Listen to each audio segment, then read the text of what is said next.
Hello， 大家好，我係 MG 嘅 Ivan， 今日好高興為大家介紹 MG ZS EV， 一架主打歐洲出口、歐洲規格、歐洲設計、性價比最高嘅純電動 SUV 電動車。相信大家對佢都唔陌生，因為依家真係通街都可以見到嘅。好，我哋講講佢嘅價錢先。我哋而家標準續航做緊15萬9，長續航我哋做緊16萬9800，兩款都係唔需要一換一嘅，現貨發售。里程焦慮不嬲係電動車主最大嘅痛點。喺電池方面，我哋係使用寧德時代同上汽集團一同設計同生產嘅磷酸鋰電池同三元鋰電池。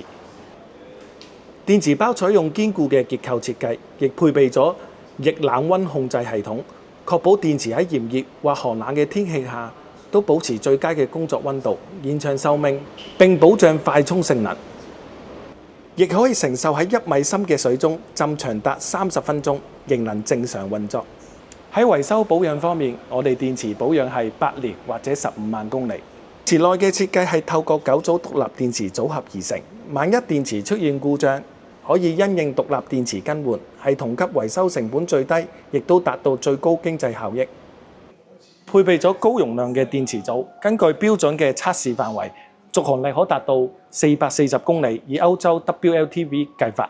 完美覆蓋咗大多數嘅人一週嘅活動同埋生活需求。手機就係一個遙控器，透過專屬嘅 MG iSmart App， 可以遠端預先開啟冷氣或暖氣，無論夏天或冬天，上車就係最舒適嘅溫度，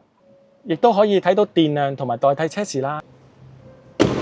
MG 喺安全結構上絕不馬虎，榮獲歐盟 NCAP 5星安全評級，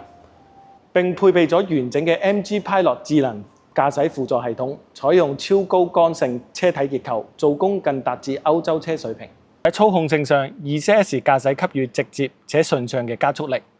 安靜且舒適。MG